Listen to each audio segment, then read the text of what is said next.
Hello viewers, welcome to my channel. তো ক্যালকাটা ইউনিভার্সিটির যে ল এন্ট্রান্স এক্সাম, সেটার রেজাল্ট তো বেরিয়েছিল। এখন এই যে কাউন্সেলিং প্রসেস হবে, সেটার মেথোডোলজি, সেটা নিয়ে কথা বলবো, যেটার নোটিশ আর কি দেওয়া হয়েছে। তো এই মেথোডোলজি ছাড়াও আরও কয়েকটা জিনিস দিয়েছে, যেমন change of order of preference, policy of refund of admission fees, provisional tentative fee structure of different institutes. এগুলো সব কটা নিয়েই কথা বলবো, কিন্তু প্রথমে আমরা মেথোডোলজি অফ ই কাউন্সেলিং এটা নিয়ে আগে কথা বলবো।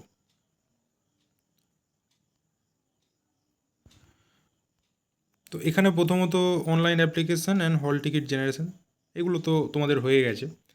দ্বিতীয় হচ্ছে eligibility verification and consequences for miss representation.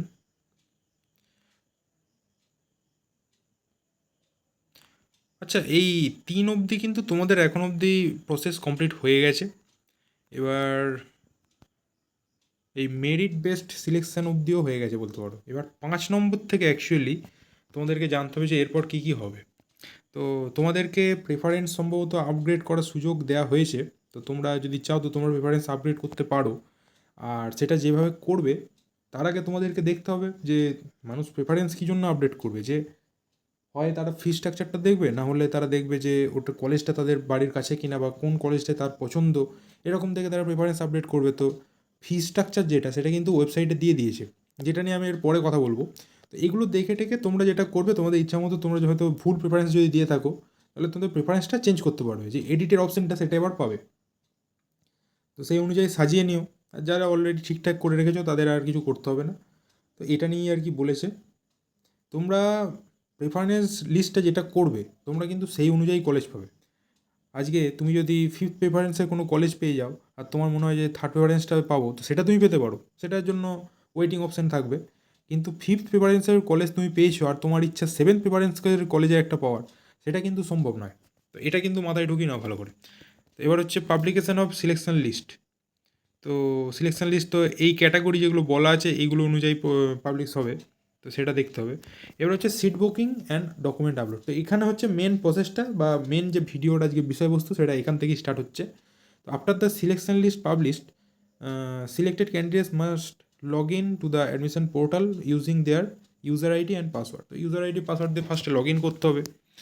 আর সেখানে সিট বুকিং যে ফিটা, সেটা অনলাইনে পেমেন্ট করতে হবে, এবং তার সঙ্গে নেসেসারি যে ডকুমেন্টগুলো, সেগুলোকে পিডিএফ ফাইল করে 2 এমবির মধ্যে সেটা আপলোড করতে হবে। মানে একটা পিডিএফ ফাইলের মধ্যে যে যে ডকুমেন্টগুলো ওরা বলবে, সেইগুলোকে আপলোড করতে হবে। এবার সিট বুকিং ফিটা প্রথমত হচ্ছে সিইউ ডিপার্টমেন্ট বা গভর্নমেন্ট যে ল কলেজগুলো রয়েছে, প্রথম 4টে ল কলেজ, মানে department of law Hazra campus, Surendranath, south Kolkata এবং যোগেশ, এই 4টের জন্য 2,000 টাকা। আর বাকি যে কলেজগুলো রয়েছে সব হচ্ছে সেলফ ফাইন্যান্স বা প্রাইভেট ল কলেজ, তো ওগুলোর জন্য 10,000 টাকা। তো এটা তোমাকে পেমেন্ট করতে হবে, তার সঙ্গে ডকুমেন্টগুলোকে দিতে হবে, তবে তোমার কাউন্সেলিং স্টার্ট হবে। এটা হচ্ছে অ্যাডমিশন অ্যান্ড ভেরিফিকেশন। তো ডকুমেন্ট ভেরিফিকেশান তো হবেই। তারপর রেসিডুয়াল অ্যাডমিশন ফিস যেটা, সেটাকেও পেমেন্ট করতে হবে। এবার একটা জিনিস দেখতে হবে যে তুমি যে সিট বুকিং যে ফিটা দিচ্ছ, অ্যাডমিশন ফিটা কিন্তু মাইনাস করে সেটা হবে রেসিডুয়াল ফিস। মানে ধরো তোমার সিট বুকিং ফি হচ্ছে 2,000 টাকা, ঠিক আছে। এবার সেই কলেজের অ্যাডমিশন ফি হচ্ছে 10,000 টাকা। তাহলে তোমাকে যেটা করতে হবে, এই রেসিডুয়াল ফিস মানে 8,000 টাকা যেটা এক্সট্রা, সেটা তোমাকে পরবর্তীতে দিয়ে দিতে হবে। সেটাকে হচ্ছে রেসিডুয়াল ফিস বলছে। এবং এটা কাউন্সেলিং, ভালো করে এই লাইনটা ভালো করে দেখো, the admission fees to be paid during the counselling period. মানে কাউন্সেলিংটা যখন হবে সেই সময়ের মধ্যে তোমাকে অ্যাডমিশন ফিটা পেমেন্ট করতে হবে। আর semester fee to be paid after the e counselling is completed. এই যে সেমিস্টার ফি যেটা, সেটা কিন্তু ই কাউন্সেলিং হয়ে যাওয়ার পরে করতে হবে। তো এই সিস্টেমটা মেনলি এসছে, অনেক সিট ফাঁকা থেকে যায়, অনেকে অ্যাডমিশন নেয় না, যাতে তাড়াতাড়ি ব্যাপারগুলো সব হয়, যেহেতু অনেক মানে অনেক দেরি অলরেডি হয়ে গেছে, আর অনেক রকমের 2 নম্বরই দেখা যাচ্ছে এই অ্যাডমিশনের ক্ষেত্রে। তো এই জন্য এই ব্যাপার স্যাপারগুলো শুরু হয়েছে এই বছর থেকে, আগের বছর অবধিও এরকম ছিল না। আচ্ছা, এবার কাউন্সেলিং প্রসেসের মধ্যে কেউ যদি মানে কলেজ প্রেফারেন্সটা চেঞ্জ করতে চায়, তাহলে প্রেফারেন্স নয়, কলেজটাকেই চেঞ্জ করতে চায়, তাহলে তারা কিন্তু ওই রেসিডুয়াল যে অ্যাডমিশন ফিসটা, সেটা কিন্তু রিফান্ড চাইতে পারে। তাহলে সেটার চাওয়ার ব্যাপারটা বলা আছে। আর তার সঙ্গে যদি কেউ 4 নম্বর পয়েন্টে দেখো বলা আছে যে গভর্নমেন্ট বা গভর্নমেন্ট এডেড যে ইনস্টিটিউটগুলো, সেটা থেকে যদি কেউ সেলফ ফাইন্যান্স মানে প্রাইভেট ল কলেজে যায়, তাহলে সেটার ক্ষেত্রে কী হবে, 2,000 টাকা মানে 10,000 টাকা অ্যাকচুয়ালি সেলফ ফাইন্যান্সে দেওয়া হয়েছিল, কিন্তু পরবর্তীতে সে যখন গভর্নমেন্টে যেহেতু অলরেডি 2,000 টাকা দিয়ে দিয়েছিল, তাহলে এরপর তাকে যেটা করা হবে তাকে 8,000 টাকা মানে ব্যাক করা হবে। তো এই জিনিসটাই লেখা রয়েছে। আবার এরকমও দেখা যেতে পারে যে ওপরের প্রেফারেন্স হয়তো অনেকে প্রাইভেট কলেজ রাখে, খুব কমই সেটা দেখা যায়। তো সেক্ষেত্রে আবার উল্টোটা হবে, তাকে 8,000 টাকা এক্সট্রা পেমেন্ট করতে হবে সেক্ষেত্রে। তো এই জিনিসগুলো তোমরা একটু ভালো করে বুঝে নেবে আর পড়ে নেবে। আমার ভিডিওটা তো দেখছোই, তার সঙ্গে নিজেরাও একবার করে বুঝে নেবে। Refund of fees in case of cancellation of admission বা cancellation due to transfer from one institute to another will be done following refund policy of সেও। তো রিফান্ড পলিসি যেটা রয়েছে ক্যালকাটা ইউনিভার্সিটি, সেটা নিয়ে তো এর পরের ভিডিও মানে এই ভিডিওর এর পরের পার্টে হয়তো ওটা নিয়ে বলবো। কিন্তু আপাতত আমরা পরেরগুলো দেখিনি। তো মপ আপ রাউন্ডের একটা ব্যাপার আছে। মপ আপ রাউন্ডটা কিছুই নয়, ইউজার আইডি পাসওয়ার্ড দিয়ে তোমাকে লগ ইন করে ওই একদম লাস্টের দিকের যে কাউন্সেলিংটা হবে, মানে প্রথম একটা দুটো কাউন্সেলিংয়ের পরে ওটা বলে দেবে কোনটা মপ আপ রাউন্ড। তো সেই রাউন্ডে তোমাকে পার্টিকুলার কিছু কলেজ বলে দিয়ে বলবে যে এই কলেজের সিট ফাঁকা রয়েছে, যেটা প্রাইভেট কলেজই হবে। গভর্নমেন্ট কলেজের সিট তো ফাঁকা থাকে না খুব একটা। তো সেখানে গিয়ে তোমাদের ডাইরেক্ট অ্যাডমিশন নিতে হবে, আর তার সঙ্গে এখানে যে প্রসেসটা বলে দিয়েছে সেটা একটু দেখে নিতে হবে। তো তোমাকে মপ আপ রাউন্ডের জন্য সেপারেটলি নিজেকে রেজিস্টার করতে হবে, আর সেটার প্রসেসটা আমি এবার বলি। তো এর পরের যে সিলেকশন লিস্টটা সেটা তো মেরিট বেসিসে হবে, আর তাদের যে ফার্স্ট লিস্টটা যেটা থাকবে সেটার মধ্যে ডকুমেন্ট আপলোড, সিট বুকিং ফি আর রেসিডুয়াল ফি পেমেন্ট, যেগুলো একটু আগে আমি বললাম, তো সেইগুলোর ব্যাপারে বলা থাকবে। এবার হচ্ছে criteria for selection of reserve category. তো এসসি, এসটি, পিডাব্লিউডি এদের জন্য রয়েছে 25%। তো এসসি, এসটি, পিডাব্লিউডি যে ক্যান্ডিডেটরা, তো একটা ইউআর ক্যান্ডিডেট মানে আনরিজার্ভ ক্যান্ডিডেট যেটা সিলেক্ট হয়েছে কোনো একটা ইনস্টিটিউটে, তো তার থেকে তার যে রেজাল্টটা সেটা করেছে তার থেকে যেন 25% মার্কস যদি সে কম পায় তাহলে কিন্তু সে সিলেক্ট হবে না, তাকে তার 25%-এর বেশি মার্কস পেতে হবে। অন্যদিকে ওবিসিএ, ওবিসিবি আর ইডাব্লিউএস এদের জন্য বলা রয়েছে যে কোনো একটা স্পেসিফিক ইনস্টিটিউটে যে ইউআর বা আনরিজার্ভ ক্যাটাগরির কোনো একটা স্টুডেন্ট যদি ভর্তি হয়, যে লাস্ট স্টুডেন্ট ইউআর ক্যাটাগরির, তার অ্যাটলিস্ট যেন 10% মার্কস যেন একটা ওবিসিএ, ওবিসিবি আর বা ইডাব্লিউএস এর ক্যান্ডিডেট যেন পায়। তো এটা বলা রয়েছে। আর আনরিজার্ভ যে ক্যাটাগরি সেটা বলা হচ্ছে যে SC, ST, PWD, OBC-A, OBC B, EWS candidates those who have entrance test marks equal to or higher than the last admitted UR candidate will also be considered under the unreserved category. তো তো last admitted যে UR candidate তার তুলনায় বা তার সাথে, মানে ধরো এমন একটা ক্যান্ডিডেট যার SC, ST, PWD, OBC-A, OBC B বা ইডাব্লিউএস কোনো একটা সার্টিফিকেট আছে, তাহলে তাকে লাস্ট যে ইউআর ক্যান্ডিডেট মানে আনরিজার্ভ ক্যাটাগরিতে ভর্তি হওয়া কোনো একটা ক্যান্ডিডেট তার যদি ইকুয়াল মার্কস কেউ পেয়ে যায় এই সার্টিফিকেটগুলো থাকা বা রিজার্ভ ক্যাটাগরিতে থাকা কোনো একটা ক্যান্ডিডেট, তাহলে তাকে কিন্তু আনরিজার্ভ ক্যাটাগরি হিসেবে গণ্য করা হবে। এই জিনিসটা বলা রয়েছে। মানে তুমি একটা সার্টেন মার্কস পাওয়ার পর কখনোই কিন্তু একটা মানে রিজার্ভ ক্যাটাগরির সিট খেয়ে নেবে না, যতই তুমি একটা এসসি, এসটি বা পিডাব্লিউডি ক্যান্ডিডেট বা ওবিসি, ওবিসিবি, ইডাব্লিউএস ক্যান্ডিডেট হও, তুমি কিন্তু একটা সার্টেন মার্কস আছে তার বেশি যদি পাও তাহলে কিন্তু তুমি আর এসসি, এসটি, পিডাব্লিউডি এই ক্যান্ডিডেট হিসেবে গণ্য হবে না বা ওবিসি, ইডাব্লিউএস হিসেবে গণ্য হবে না। তুমি কিন্তু ডাইরেক্ট আনরিজার্ভ ক্যাটাগরি বা জেনারেল ক্যাটাগরি হিসেবে গণ্য হবে, আর সেই অনুযায়ী তুমি সিট পেয়ে যাবে। তো এটাই বলা রয়েছে। তো ওবিসিএ, ওবিসিবি যে রিল্যাক্সেশন যেটা নিয়ে এত ঝামেলা বা এত লেট হলো, তো এটা নিয়েও কিছু লিগাল অ্যাডভাইস রয়েছে। তো সেটার একটা রিজার্ভেশন পলিসি রয়েছে, তো এটা একটু দেখে নেবে। আর ওয়ার্ড অফ পুলিশ রিজার্ভেশন হচ্ছে 80% of seats of Kolkata police law institute আর রিজার্ভ ফর ডাব্লিউওপি ক্যান্ডিডেটস, মানে ওয়ার্ডস অফ পুলিশ মানে পুলিশ যাদের বাবা বা মা পুলিশে চাকরি করে তাদের। In support of WP candidates must submit their authenticate document. তো এই পুলিশ যে আইডেন্টি কার্ড বা ওইটার রিলেটেড কোনো ডকুমেন্ট যেটা ওটা চাইবে, বা ওই এমপ্লয় আইডি নাম্বার বা ওইরকম ধরনের কিছু একটা থাকবে হয়তো, তো ওটা যখন চাইবে ওটা তোমাদেরকে বলে দিতে হবে বা যা ডকুমেন্ট দিতে হয়, তো তবেই কিন্তু তোমরা রিজার্ভেশনটা পাবে এই ডাব্লিউএপি ক্যান্ডিডেটের ক্ষেত্রে। তো এরপরে আমরা দেখি পরবর্তী যে নোটিশটা আছে তাকে কী বলা আছে। এরপর আমরা কথা বলবো যে policy for refund of admission fees. তো এটা নিয়ে এবার দেখি।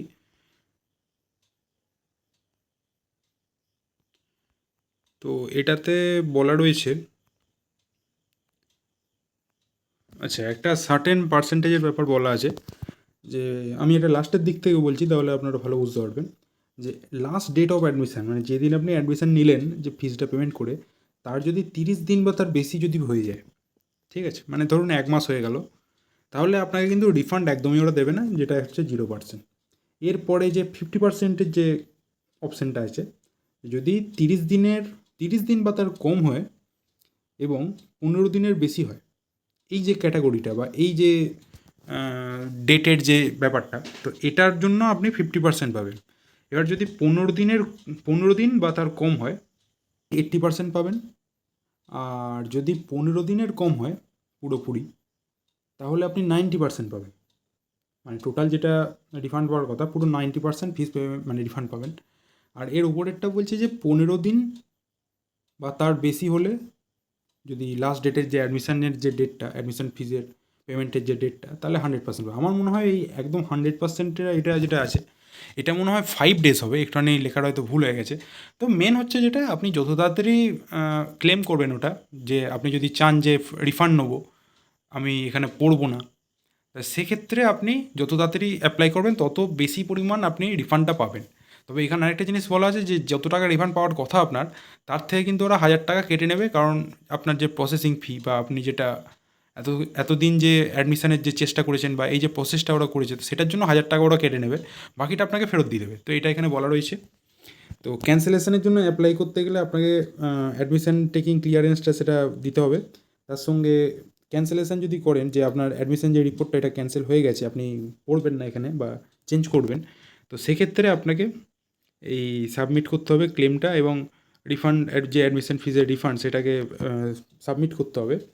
এবং অ্যাপ্লিকেশানটা মেনশন করা থাকবে এই কয়েকটা জিনিস নিয়ে, যেটা হচ্ছে ব্যাংকের অ্যাকাউন্ট, ব্যাংকের নাম, ব্রাঞ্চের নাম, অ্যাকাউন্ট নাম, IFSC code, name of the account holder, আর type of account etc clearly, মানে এগুলো যেন বলা থাকে, তবে অনলাইনে আপনাকে টাকাটা ফেরত দেওয়া হবে। তো এই জিনিসটা বলা রয়েছে। তো জিনিসটা কিছুই নয়, আপনাকে যা ফেরত দেবে তার মধ্যে 1000 টাকা কেটে নেবে।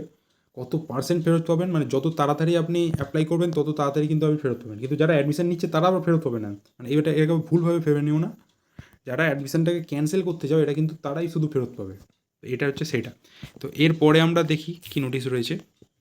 তো এরপরে রয়েছে change of order of preference.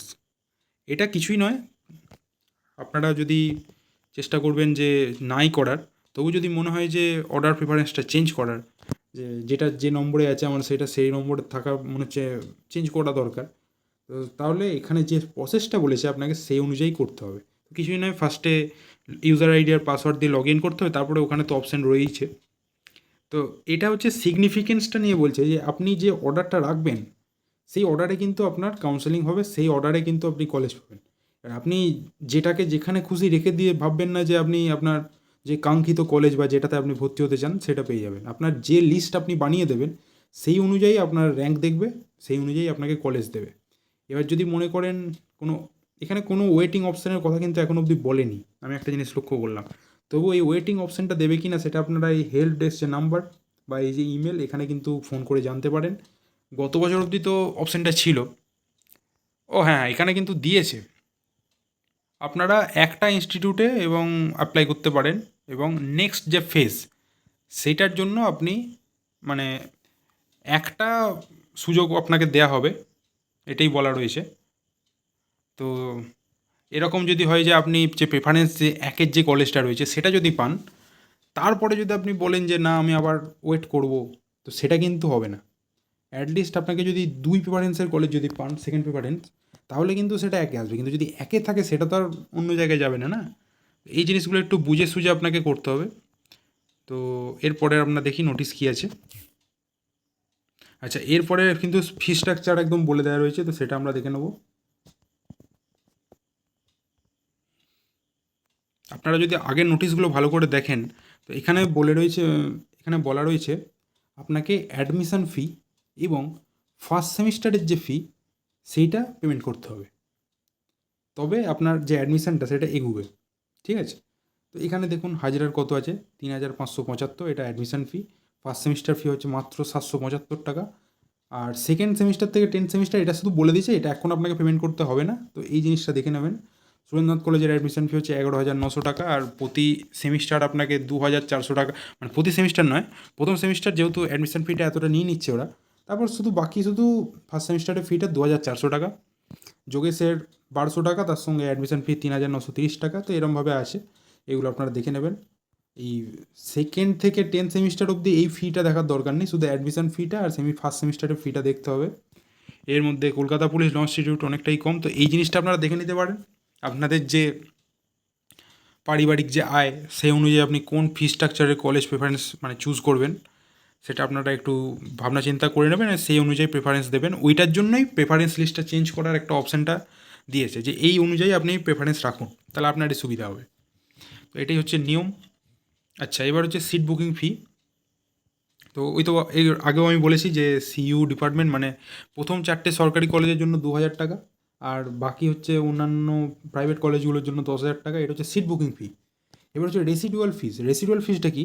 আপনার যে টোটাল যে অ্যাডমিশন ফি, সেটা থেকে সিট বুকিং ফিটাকে মাইনাস করবে, দিয়ে যেটা আসবে সেটা হচ্ছে রেসিডুয়াল ফি। আর এটা আপনাকে পেমেন্ট করতে হবে প্রত্যেকটা কলেজে, মানে যে কলেজে আপনি পাবেন সেই কলেজে আপনাকে পেমেন্ট করতে হবে। এবার হচ্ছে অ্যাডমিশন ফিটা কাউন্সেলিংয়ের সময় আপনাকে দিতে হবে, আর সেমিস্টার ফিটা কাউন্সেলিং মানে কাউন্সেলিংয়ের পরে আপনাকে দিয়ে দিতে হবে। তো এই দুটো জিনিস কিন্তু বলা রয়েছে, এটা আমি এই ভিডিওতে বোধহয় 2বার না 3বার বললাম, তো এটা মাথায় ভালো করে ঢুকিয়ে নেবেন। আর এবার হচ্ছে ট্রান্সফার বা রিফান্ড। তো আপনি যদি কাউন্সেলিং প্রসেসের সময় কলেজ চেঞ্জ করেন, তো সেক্ষেত্রে আপনাকে রিফান্ড দেওয়া হবে, এই জিনিসটাই বলা রয়েছে। আর তার সঙ্গে রেসিডুয়াল যে অ্যাডমিশন ফি, সেটাও রিফান্ড দেওয়া হবে। তো কত পার্সেন্ট দেওয়া হবে সেটা তো আগের ভিডিওতে বললাম, মানে আগের অপশানে বললাম, এটাও বুঝতে পারছেন। আর এই জিনিসটাও একটু আগে আমি বললাম যে যদি আপনি গভর্নমেন্ট কলেজ থেকে প্রাইভেট কলেজে যান, তাহলে আপনাকে এক্সট্রা 8,000 টাকা দিতে হবে। আর উল্টো দিকে যদি প্রাইভেট থেকে গভর্নমেন্টে যান, তাহলে আপনার 8,000 টাকা আপনাকে রিটার্ন করা হবে। তো এই জিনিস দুটো বলা রয়েছে। আর এই যে ক্যান্সেলেশন ফি বা ক্যান্সেলেশন ডিউ টু ট্রান্সফার, তো এইগুলোর জন্য রিফান্ড পলিসি আপনাকে একটু আগে আমি বললাম। তো এই রিফান্ড পলিসির যে অংশটা, সেটা আরেকবার দেখে নিতে পারেন। সব মিলিয়ে আমি বলবো এই ভিডিওটাকেও 2-3বার দেখুন, তারপরে যা করবেন করবেন। আর কিছু জানার থাকলে অবশ্যই কমেন্ট সেকশানে জিজ্ঞেস করুন, অথবা ওদের যে হেল্প ডেস্ক নাম্বার সেটাতেও জানতে পারেন। তো আজকের ভিডিও এই পর্যন্তই। Thank you.